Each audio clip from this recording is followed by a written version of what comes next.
Hello. Waiting to get the all clear that I'm live, and yes, I think we are all good to go now. Hello, everyone. Good morning here from the West Coast. Might be afternoon, might be even earlier morning, depending on where you are. I am making sure everything's pulled up right on my side. I've got the chat pulled up if any questions come in. But otherwise, we're ready to go. So welcome. If you are here live, feel free to introduce yourself, where you're signing on from. I am excited to talk with you today about client workbooks for intensives. So definitely, if you have questions and you're here live, put them in the chat and I will get to those.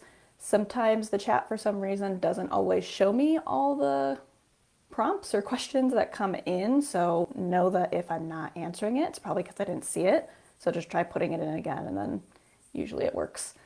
Or whether if that doesn't work, or if you're here watching the recording of this, feel free to just type in the comments and I will answer those questions as I see them. See, I just tried to refresh the comment section and something glitched out, so I'm not going to touch that button again. So, okay, today's topic is around intensive workbooks for your clients.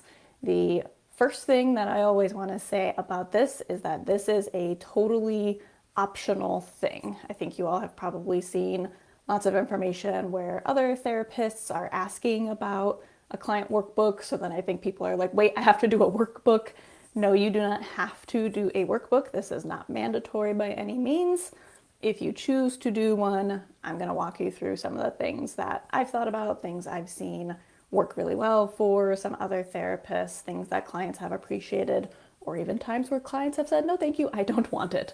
So when it comes to a client workbook, number one, I want you to think about what is the purpose for your workbook. So in general, we want to give them just preparatory information, things like, hey, these are the dates of your intensive, these are the times that we're meeting, here's a summary of what we're going to be doing. First and foremost, I think even that could be like an email confirmation, but some people put that in the workbook if they're putting a workbook, together. So general information about what should they prepare for. So you want to think about for your intensive, for what you know about this client, for any modalities that you follow, for what approaches you have, if you do have like a holistic approach or things like that. What do you want the client to just kind of know and prepare for? And so some people have done maybe like psychoeducation handouts in this workbook, and that might be giving psychoed on like what is the modality, like what is EMDR, what is brain spotting, what is ART, what is whatever it is that you do. That can definitely be a part of it, so the client can just read or skim through that, have a little bit of a sense of what, from like a technical perspective, am I expecting. You can also have psychoeducation around anxiety or trauma or anything that, again, what is their goal? What are they wanting to focus on in the intensive?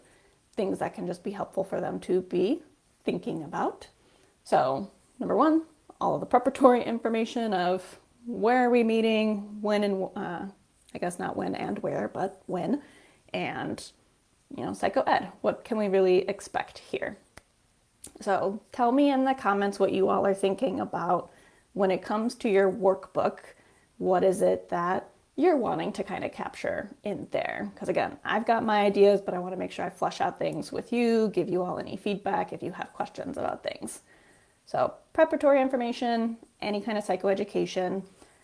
A lot of therapists are also using these workbooks as a way to do some further assessment with their clients. And so that might be, I know in all of our different EHRs, EMRs that we use, you can send like a PHQ-9, a GAD-7, whatever it is that you're assessing for.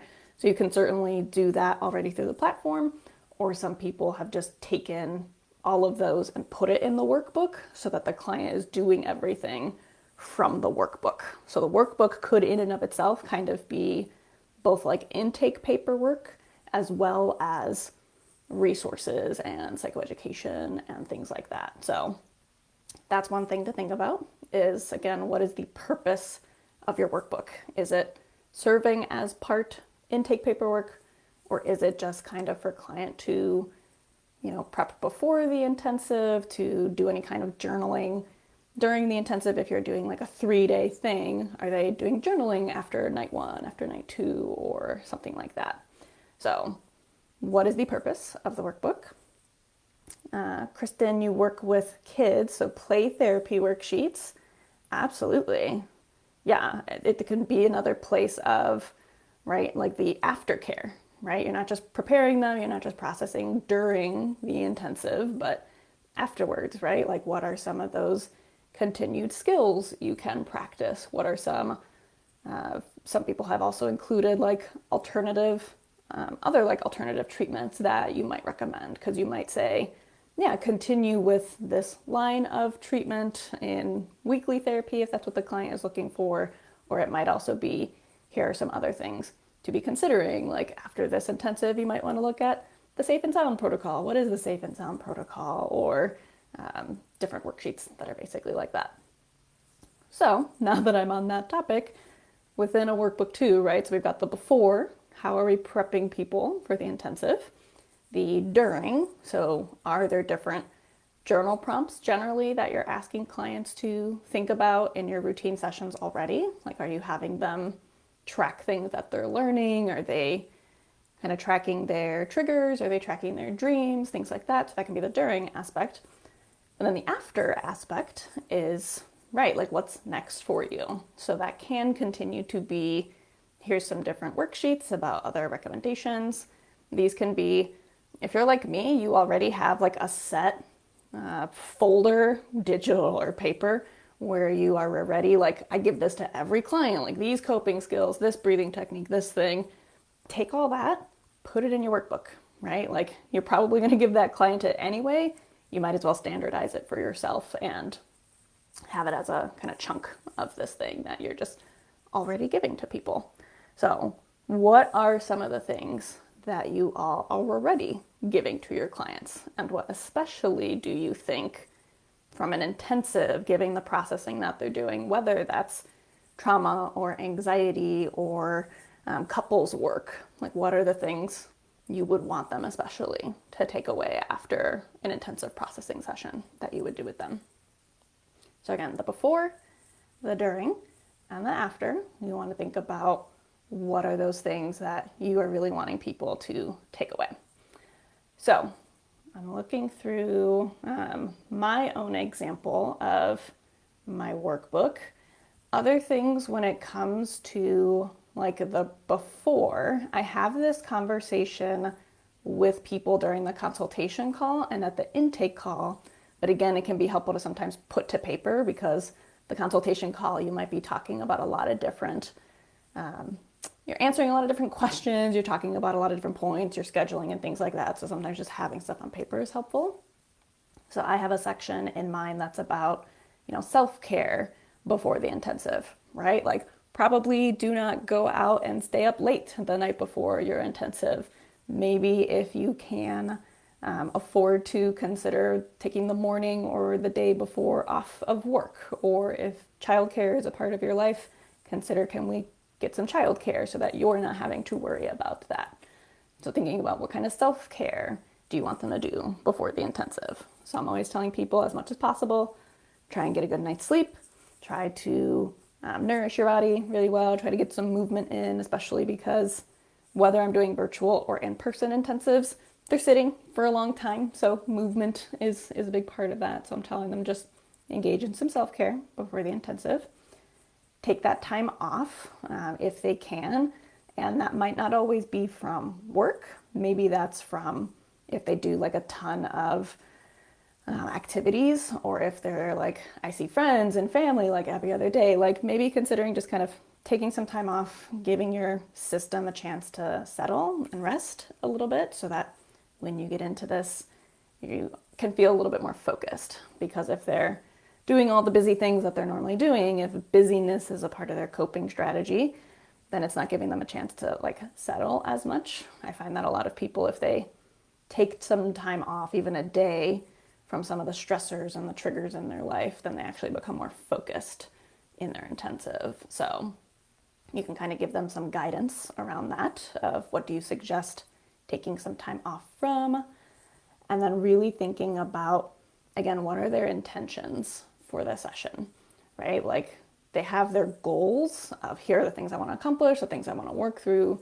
but also what are their like personal intentions, right? Like I talk about this piece all the time of you are not guaranteeing anything in an intensive model. You're just saying, here's this opportunity for us to do some accelerated healing. You have seen it happen that people move through their goals in a matter of just a number of hours or a couple of days.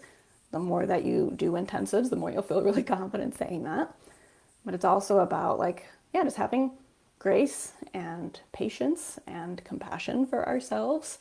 I've seen so many people, it's not as frequent as you might think it would be, but at least a couple of people have said like they feel really stressed by, I know that this is worth the money aspect, but I worry like if I don't do all the processing I'm supposed to do, then like maybe it's a waste of money or something like that. So that's where we go back to these intentions of we're going to do the best work that we can. We're going to be gentle and gracious with ourselves when all of these protective layers that we've already had in our life are still coming up and showing themselves. So we're just going to say we're going to do the best work we can, and that's it, right? So having them set whatever intentions more process related as opposed to outcome related beforehand can get them into a much kind of more centered space moving into the intensive. So those are, and then I've got like the logistics and the practical information. So like, again, if it's online, what's the link that we're using? When are we meeting? If it's an in-person one, I give them, here's my office location, here's where you park, here's all those like logistics that you need to be thinking about. If it's in person, some of this will be similar for virtual, but not the same. But what to like prepare, what for the client to have around them. So definitely across the different modalities, like have water nearby, have like comfortable clothing or like a pillow or a blanket or things like that, something that they really enjoy having with them. I've had clients who come in person and they like to bring their favorite pillow, right? So if you want to make sure you are bringing your favorite thing with you, if it's an in-person appointment, do that. Or if it's virtual, make sure you have it nearby. If it is in person, you want to make sure that they have any like medications that they need to take, especially if they are like needing to take them at specific times. So making sure they know to do that.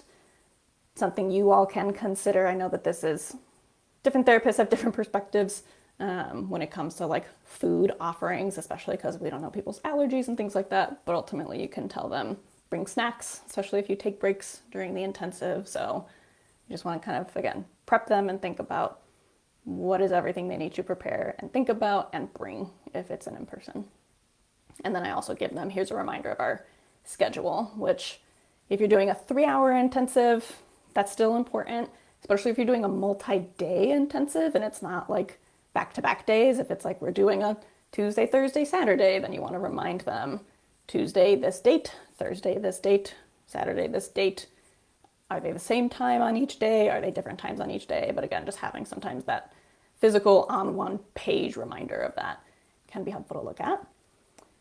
And then that's more of, I'm just looking at the workbook that I have off on this side of the screen. Again, expectations and goal setting. So again, you're just being clear and helping them to remember what are their goals? How do we set those expectations and intentions? And that's it for my before section. So tell me all in the chat if you all would add anything to that, if there are things that you would want to do in terms of assessments that you want to collect some more information on. And if you want assessments to be a part of your workbook, or if you want it to be a part of just like separate intake paperwork.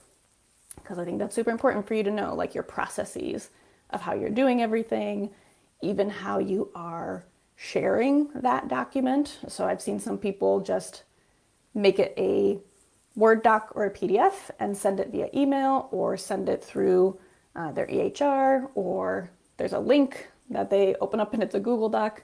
So you can do it in a ton of different ways. The EHR that I use, Jane, has, you can set up different like forms and questionnaires to be automatically sent with every appointment when it's booked. So that's really convenient for me because then it's just automatically sent to the client. I'm not sure if other EHRs have like automatic sending, but that's something that I really liked about Jane. So assessments, or let's see. Yeah, those are some things to think about. My during section, these are parts where I have, let's see, especially for multi-day intensives, right? So if we're doing some processing work, the client says like, this is something I really want to work through, and we're trying to target that, and they start to notice like, oh, I've got a lot of protective parts that are coming up, or a lot of defensive parts, or things that are shutting me down.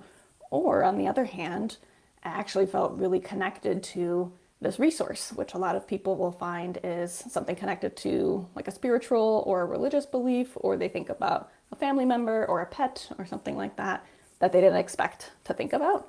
Like that's cool to track either way of, okay, I need to actually do some more work with this protective part, or I need to, it would be helpful to remember, here is this resource that I can rely on that actually helps me through some of my processing when I feel really stuck with things.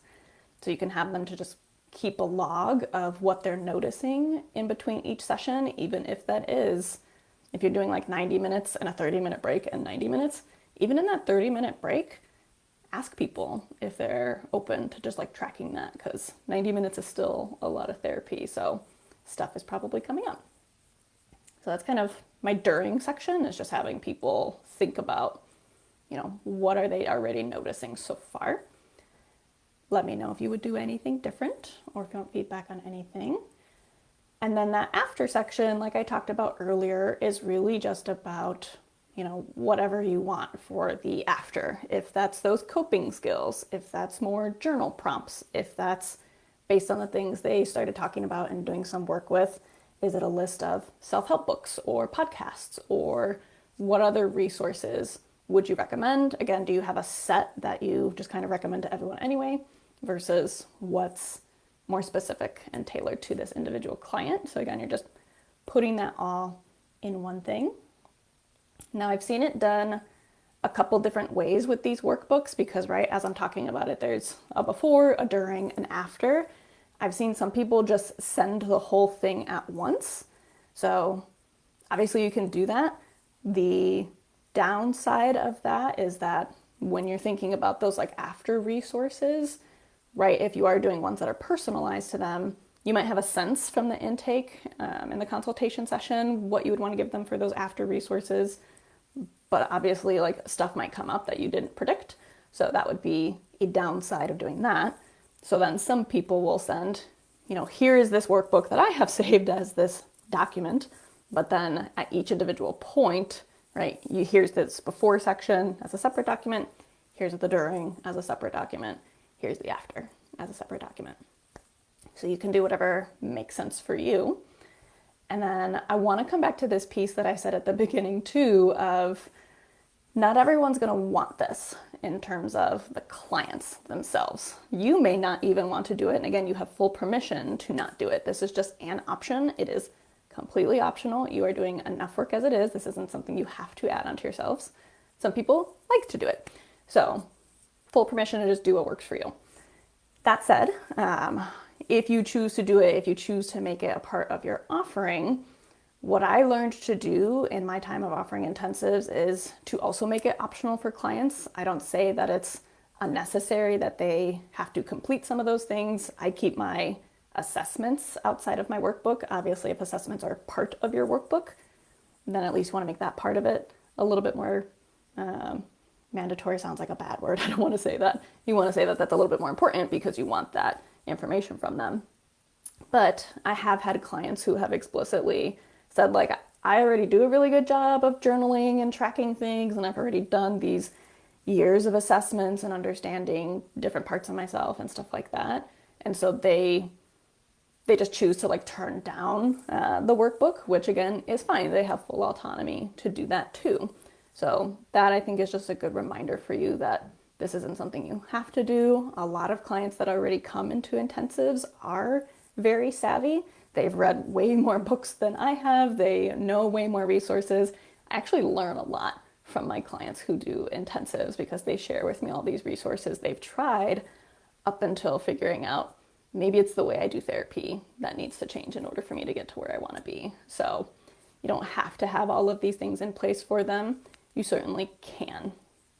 So with that too, I've seen different people incorporate the workbooks in different ways into their packages and their pricing, whether you just say, this is your intensive, it includes this workbook. You can choose to turn it down.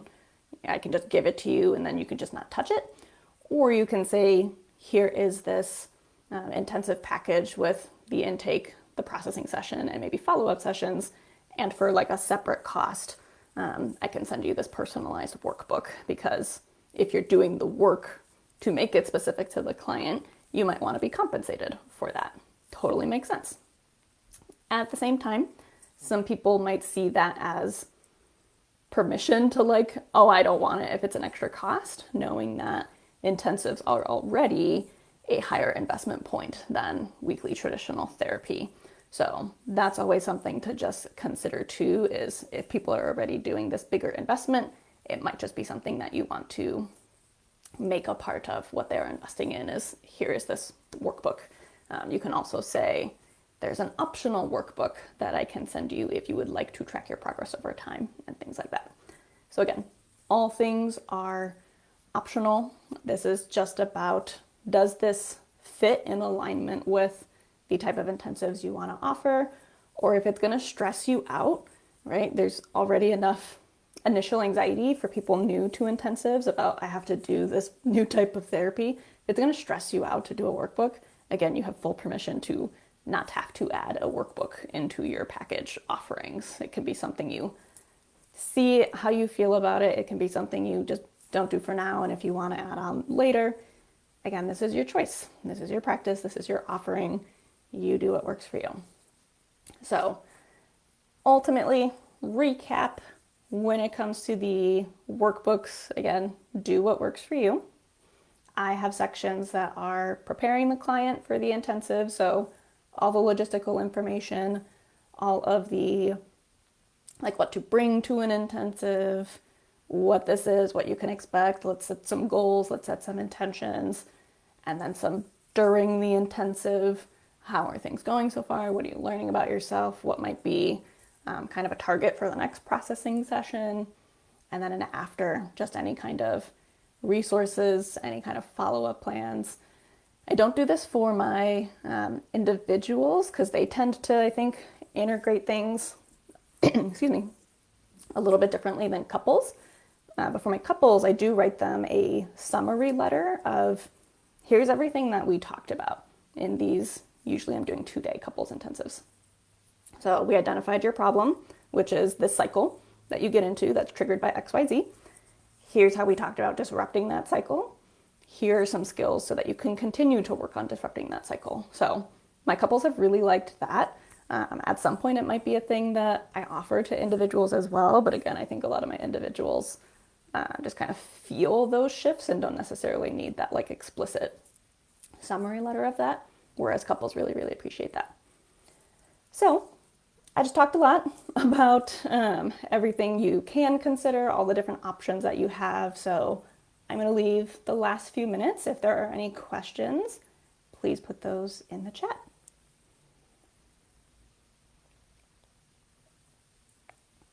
And I know it takes a little time for questions to actually be typed in the chat, so I'll give some time for that. Again, if you are catching the recording of this, feel free to write a comment on the recording and I will answer that question when I see it come through. There's a cat hair on my mouth that I can't get off. There it is. But yeah, otherwise, I've been super excited to see all of the questions that you all have, all the wins that you're already experiencing, the ways that you all are getting excited about intensives. It is super, super exciting. I actually have a consultation for an intensive right after this live. So this is definitely something you all can be successful in. This is something really exciting for you and for the clients. Truly, truly, it is a win-win for everyone involved.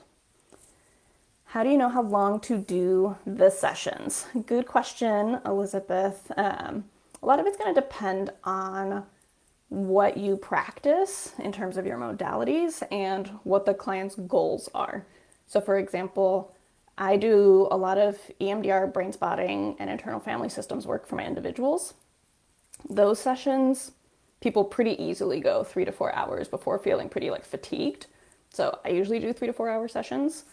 I've just been talking with some other people who do even treatments more specific to like OCD or like anxiety and trauma. So like accelerated resolution therapy or what is it called?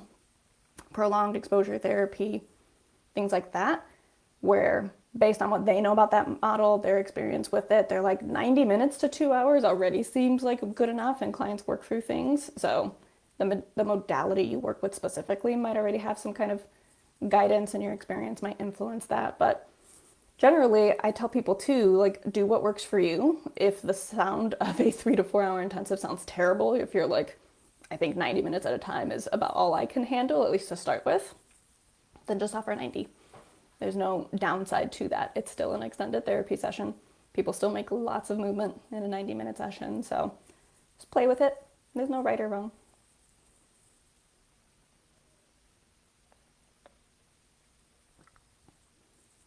Yeah, any other questions about not even just workbook stuff, but intensives in general?